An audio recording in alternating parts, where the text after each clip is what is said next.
Hi, this is Shom Pandey and I hope all you're doing well. In this particular video, we're going to be covering the Ganges River. तो Ganga river के बारे में कुछ important चीज़ें जानेंगे, कुछ important fact देखेंगे जो आपके एग्जाम के लिए बहुत इंपॉर्टेंट हो जाते हैं। तो स्टार्ट करते हैं।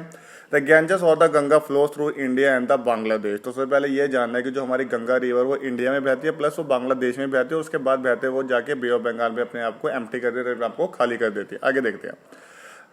The 2,704 kilometer river originated from the Gangotri Glacier of Western Himalayas in the state of Uttarakhand। तो सबसे बड़ा ये पॉइंट आता है कि भाई कितनी उसकी लेंथ होती है, कहाँ से वो अपने आप को ऑरिजिनेट करती है, कहाँ से वो निकलती है हमारी गंगा रिवर। तो इसका जो टोटल लेंथ है वो जो मतलब ऑरिजिनेशन पॉइंट से लेके बे ऑफ बंगाल तक उसका जो उसकी लेंथ रहती है जो वो कवर करती है वो 2,704 किलोमीटर कवर करती है। प्लस वो निकलती कहाँ से, ये भी बड़ा एक इंपॉर्टेंट चीज़ हो जाती है। वो निकलती है हमारी गंगोत्री ग्लेशियर। और गंगोत्री ग्लेशियर हमारे हिमालय के अंदर ये ग्लेशियर है जो कि अभी के टाइम पे कहाँ पे स्थित है, वो अभी के टाइम के हमारे उत्तराखंड में स्थित है। उत्तराखंड राज्य में स्थित है। उत्तराखंड भी पहले एक यूपी का पार्ट था, अब वो अलग हो गए, बहुत अलग से एक राज्य बना रखा जो बहुत ब्यूटीफुल स्टेट है घूमने के लिए। आगे देखते हैं। And flows south and east through the Gangetic plains of India and Bangladesh. तो देखिए उसके बाद क्या होता है, उसके बाद ये उत्तराखंड से निकलती है, उसके बाद ये यूपी में एंटर करती है, यूपी के काफ़ी एरिया से जाती है, इलाहाबाद वगैरह वाराणसी वाले एरिया से। उसके बाद फिर ये बिहार वगैरह पटना वाले एरिया में जाती है, फिर ये उसके बाद बंगाल में चल जाती है। बंगाल के बाद फिर बांग्लादेश में एंटर करते हैं। बांग्लादेश में एंटर करना कुछ एरिया को कवर करने के बाद बांग्लादेश के ये बे ऑफ बंगाल में अपने आप को एम्प्टी कर देती है। ठीक है, तो आप यहाँ पे इसका कोर्स देख सकते हैं, जैसे कि गंगा उसके बहुत सारे tributary, left bank tributary, right bank tributaries हैं। तो ये सारा कुछ है, जैसे कि आप देखते हैं इलाहाबाद वाराणसी जो उनके बैंक पे स्थित है, पटना वगैरह, फरक्का बैरेज भी आता है। फिर ये बंगाल से होती हुई बांग्लादेश में एंटर कर जाती है। आगे देखते हैं। आगे ये क्या कह रहा है, ये कह रहा है कि Ganga river drains into the Bay of Bengal before forming a very huge delta. तो जैसे कि हमने बताया था कि जो हिमालय रिवर होती है बेसिकली वो डेल्टा बनाती है। डेल्टा बनाने का मतलब ये होता है कि जब वो कोई नदी हिमालय से आती है, बहुत तेजी से आती है, और तेजी से आती है तो अपने साथ बहुत सेडिमेंट्स वगैरह को लेके आते हो। सेडिमेंट लेके आके वो एक जगह पर उसको डिपॉजिट कर देते हो, जहाँ पे वो डिपॉजिट करती है उसी को हम डेल्टा कहते हैं। ठीक है, वो दलदली क्षेत्र होता है जहाँ पे बहुत सारे आपके मतलब फ्लोरा एंड फौना पनपते हैं। आगे देखते हैं क्या क्या चीजें हैं, गंगा से क्या क्या जुड़े फैक्ट्स हैं। Many sacred place are located alongside with the stretches of the Ganga river. Ganga river को आप देखते हैं तो उसके सामने बहुत धार्मिक एरिया अवेलेबल है। धार्मिक एरिया उसके गंगा के नदी के किनारे पे मतलब मौजूद है, जैसे कि गंगोत्री आपका धाम हो जाता है, वहाँ पे हरिद्वार धाम है, प्रयागराज है। हरिद्वार में भी गंगा स्नान करने काफ़ी दूर से लोग आते हैं। प्रयागराज जहाँ पे आपका माना जाता है कि गंगा रिवर, यमुना रिवर और सरस्वती रिवर तीनों का संगम होता है, तो यहाँ पे हमारा कुंभ मेला भी लगता है। तो ये हमारे हिंदू मतलब हिंदू बिलीफ के अकॉर्डिंगली काफ़ी इंपॉर्टेंट रिवर्स हो जाती हैं, मतलब इंपॉर्टेंट प्लेसेस होते हैं हमारे गंगा रिवर के। आगे है वाराणसी। वाराणसी आपको पता है वो घाट है, बहुत सारे बने हुए, अलग अलग घाट पे अलग अलग तरह के रिचुअल्स फॉलो होते हैं वहाँ पे। उसका काली घाट है जो मतलब काली माता से रिलेटेड है। उसके बाद आगे देखते हैं, उसके बाद इंपॉर्टेंट जो पॉइंट आ जाता है, Hindus consider the Ganga river the holiest river of all. तो ये अब जनरली आपके एग्जाम पर में पूछ लेते हैं कि किसको सबसे ज्यादा मानते हैं, तो हिंदू बिलीफ के अकॉर्डिंग गंगा रिवर को सबसे पवित्र नदी माना जाता है सारी नदियों में। Ganga is also mention in the one of the 4 Vedas. जैसे मैं पता आपके 4 वेद हैं, ऋग्वेद, अथर्ववेद, सामवेद और यजुर्वेद। तो ये ऋग्वेद जो सबसे ओल्डेस्ट वेद माना जाता है उसमें भी गंगा का मेंशन है।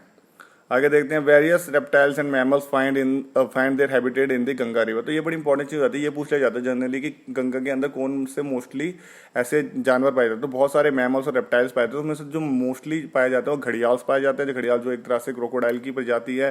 देन आपका नेशनल एक्वेटिक एनिमल जो हमारे देश का नेशनल एक्वेटिक एनिमल याद रखना है आपको, हमारे देश का जो नेशनल एक्वेटिक एनिमल वो गैंगेटिक रिवर डॉल्फिन है। ठीक है, गैंगेटिक डॉल्फिन जनरली आपको डॉल्फिन दे देगा और गैंगेटिक डॉल्फिन दे देगा, तो उसमें आपको याद रखना है गैंगेटिक डॉल्फिन, ऐसी डॉल्फिन जो गंगा में पाई जाती है। देन आगे देखते हैं हम। River start from the Gangotri glacier in the name of Bhagirathi river. तो ये भी याद रखना आपको, गंगोत्री ग्लेशियर से जब गंगा निकलती है, जो नदी निकलती है उसका नाम गंगा नहीं होता, उसका गंगा उसके आगे जाके कुछ एरिया पे कुछ एक पर्टिकुलर प्लेस पे पहुंचने के बाद किसी और नदी के साथ मिलने के बाद गंगा नाम पड़ता है, पर उसका जो इनिशियली जो वहां से स्ट्रीम निकलती है उसको कहा जाता है हमारा भागीरथी रिवर।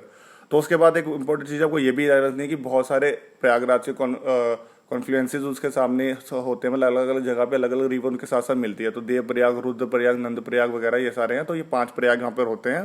ठीक है, देव प्रयाग, रुद्र प्रयाग, नंद प्रयाग, करण प्रयाग, विष्णु प्रयाग। तो जो आपको मेन याद रखना वो देव प्रयाग। देव प्रयाग में अलकनंदा भागीरथी मिलकर गंगा का नाम लेती है, मतलब गंगा वहां से ही माना जाता है ऑरिजिनेट होती है, वहीं से गंगा को एक नया नाम मिलता है, वहीं से वो गंगा निकलती है।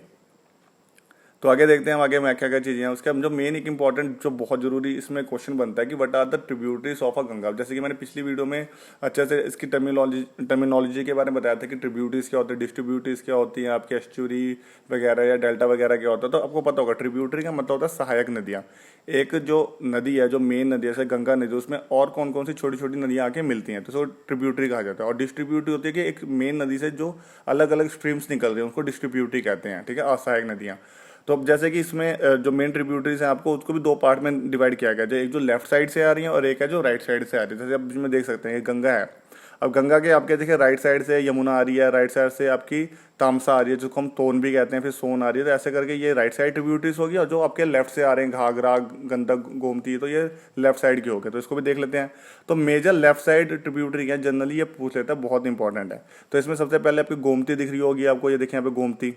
तो गोमती लखनऊ से होके आती है, फिर ये गोमती है, उसके बाद आपकी घाघरा है, फिर घाघरा के बाद गंडक है, ठीक है। घाघरा, गंडक, कोसी आप याद सकते हैं ट्रिपल जी और आगे के, ट्रिपल जी के से याद कर सकते हैं, गोमती, घाघरा, गंडक, ठीक है। तो ये आपका ट्रिपल जी हो गया, प्लस के से हो गया कोसी। अब कोसी इसलिए इंपॉर्टेंट हो जाती है, कोसी बहुत आपको न्यूज़ में सुनने को मिलता है कि कोसी एक ऐसी नदी है जो हमेशा अपना रूट चेंज करती है, ठीक है। तो रूट चेंज करने से क्या होता है कि ये नेपाल वाली साइड से आते हैं, कभी ये बिहार में हमेशा बाढ़ लेके आते हैं, कभी इधर से आ गई तो बाढ़ आ गई, उधर से आ गई तो बिहार में बहुत तबाही करते हैं। इसको सॉरो ऑफ बिहार भी कहते हैं कोसी रिवर को, ठीक है। तो ये भी हमारी ट्रिब्यूटरी है। कौन सी ट्रिब्यूटरी है? लेफ्ट बैंक ट्रिब्यूटरी हमारे गंगा के। तो दोबारा बता देता हूँ, गोमती, घाघरा, गंडक, कोसी। तो ऐसे ऊपर आप देख भी सकते हैं, ओके। तो पॉज करके अच्छे से देख लेना। देन उसके बाद हम बात करते हैं right bank tributary. Right bank tributary जो राइट साइड के आपके दाएं हाथ वाली साइड से जो आते हैं ट्रिब्यूटरी, जो हमारी गंगा में आके मिलती है। तो सबसे बड़ी मानी जाती है, सबसे लंबी नदी वो यमुना है, ठीक है।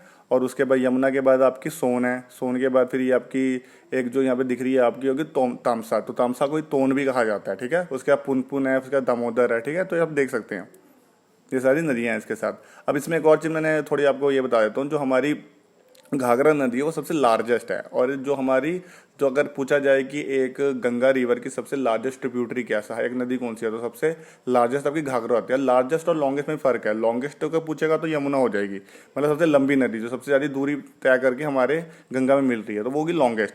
लार्जेस्ट का मतलब जो सबसे ज़्यादा पानी लेके आते हैं, सबसे ज़्यादा मतलब एक बड़े तौर पे लार्जेस्ट लेके आते हैं। अब जैसे कि एक और से मैं रिलेटेड क्वेश्चन आपको वर्ल्ड लेवल बताता हूँ।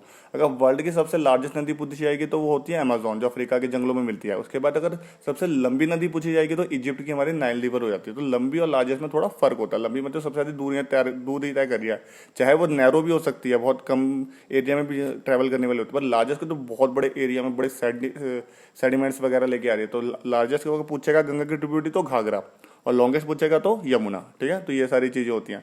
तो यही मेन है, बस इसमें जो आपको ओरिजिनेशन पॉइंट याद रखना है कि किस मेन एरिया से वो ट्रैवल करती है।